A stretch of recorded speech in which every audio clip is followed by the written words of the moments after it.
Yuk semua subscribe channel ini supaya gak ketinggalan update Manchester United ya. Glory, glory Man United!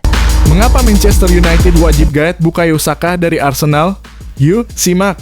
Dalam upaya membangun kembali kekuatan tim, Manchester United perlu melirik satu nama yang tengah bersinar di Premier League dan timnas Inggris, Bukayo Saka. Winger Arsenal berusia 23 tahun ini bukan sekadar talenta muda, ia telah jadi salah satu pemain paling berpengaruh dalam beberapa musim terakhir. Musim 20.242.025, Saka mencatatkan 12 gol dan 14 assist dari 37 laga, meski sempat absen karena cedera hamstring. Saat comeback lawan Fulham, ia langsung mencetak gol dalam 7 menit. Ia juga memimpin statistik big chances created di Premier League hingga Februari 2025 dengan 19 peluang besar. Di Liga Champions, Saka tampil tajam dengan 6 gol dari 9 laga. Di level internasional, ia 2 kali dinobatkan sebagai England Men's Player of the Year, mengungguli Kane dan Bellingham. Saka jelas bukan pemain biasa. Dengan kebutuhan MU di sektor kanan yang masih belum stabil, kehadiran Saka bisa jadi solusi jangka panjang. Setuju? Kalau kamu jadi manajemen MU, akankah kamu berani mengajukan penawaran untuk Saka? Yuk, tulis pendapatmu di kolom komentar.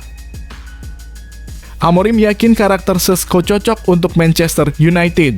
Pelatih Manchester United, Ruben Amorim, optimistis Benjamin Šeško akan memberi kontribusi besar berkat etos kerja, karakter, dan potensinya sebagai penyerang muda yang baru direkrut dari RB Leipzig.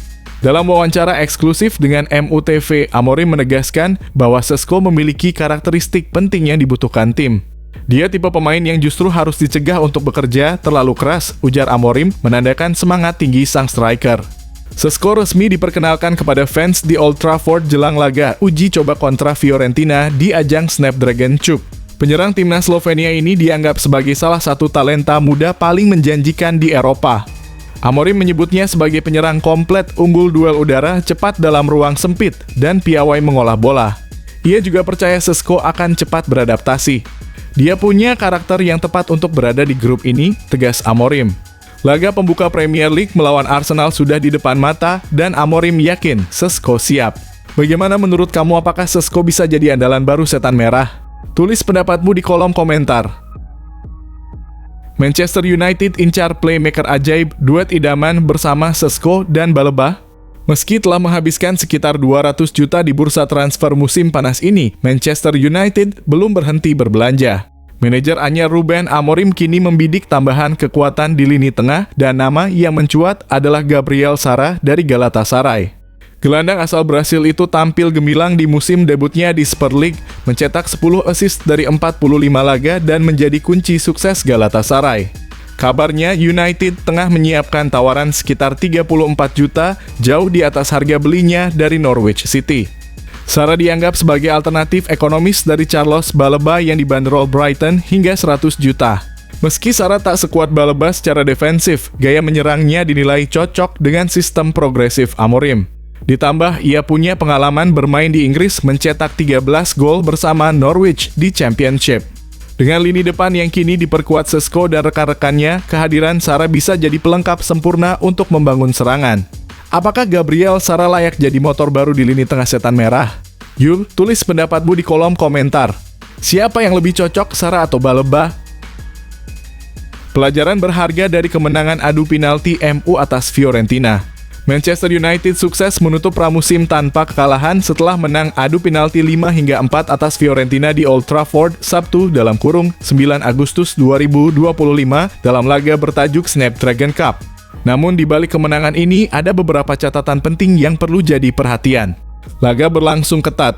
Fiorentina unggul lebih dulu lewat gol cepat Simon Som di menit ke-8 lewat skema sepak pojok yang dieksekusi dengan baik. MU baru menyamakan skor pada menit ke-25 setelah Robin Gosens mencetak gol bunuh diri. Skor 1-1 bertahan hingga akhir laga, memaksa penentuan lewat adu penalti. Bruno Fernandes, Matheus Cunha, Diogo Dalot, Amad Diallo, dan Kobbie Mainoo menjalankan tugasnya dengan sempurna di babak tos-tosan. Namun pelatih Ruben Amorim mengaku belum puas.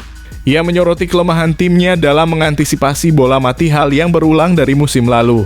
Gol Fiorentina terjadi karena kelengahan dalam menjaga pemain di tiang jauh. Gyökeres on fire.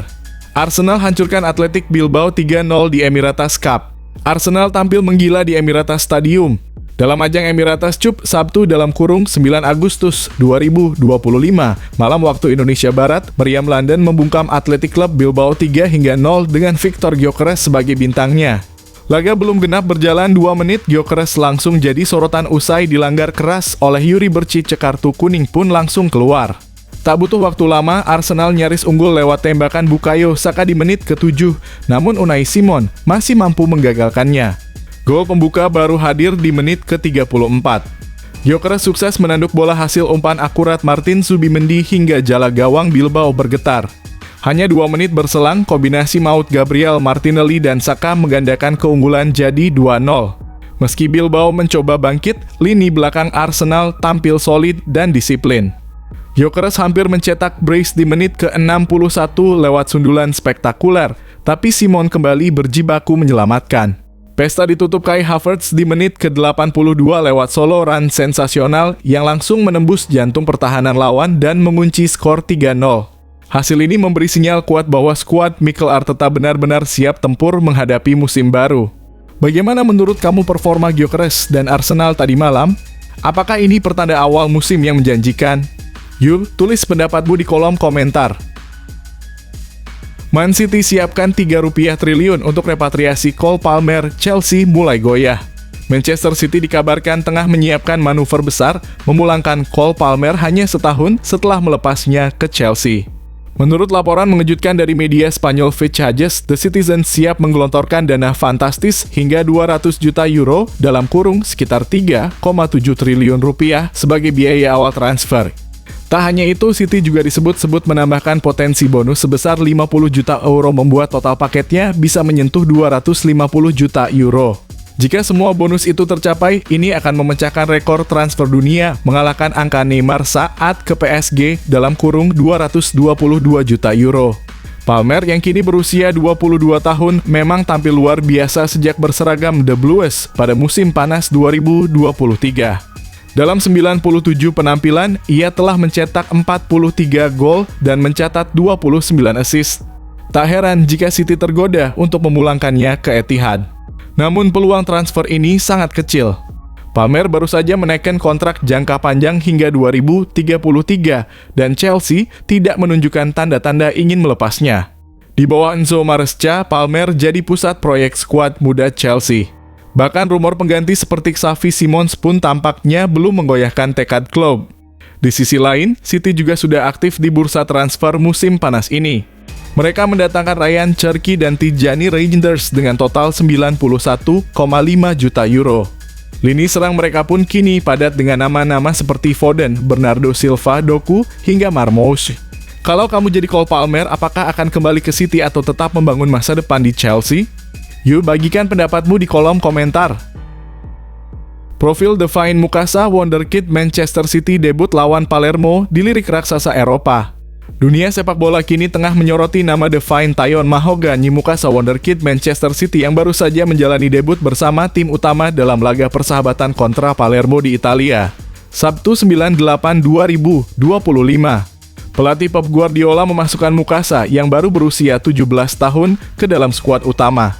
Langkah ini langsung memicu spekulasi bahwa City benar-benar ingin memberi peluang besar bagi sang pemain muda bersinar di level senior. Bakat Mukasa sudah lama mencuri perhatian. Klub-klub besar Eropa seperti FC Bayern bahkan sempat dikabarkan mendekatinya.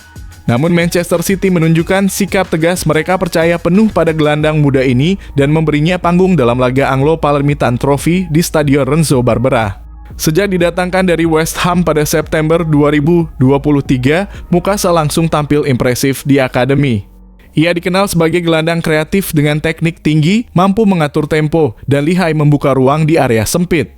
Menariknya, dari 22 pemain yang dibawa City, Mukasa menjadi satu-satunya yang belum mencicipi menit bermain di tim utama hingga laga melawan Palermo menjadi debut bersejarahnya. Menurut kamu, apakah Devine Mukasa punya potensi jadi bintang masa depan Manchester City? Yuk, tulis pendapatmu di kolom komentar. 5 penyebab Liverpool kalah dari Crystal Palace di Community Shield 2025. Salah satunya karena salah. Liverpool harus menelan pil pahit di laga pembuka musim setelah kalah dari Crystal Palace dalam ajang Community Shield 2025. Kekalahan ini tentu mengejutkan banyak pihak mengingat The Reds sempat 2 kali unggul. Apa saja penyebabnya? 1. Lini pertahanan rapuh pelatih Arne Slot mengakui pertahanannya tampil buruk.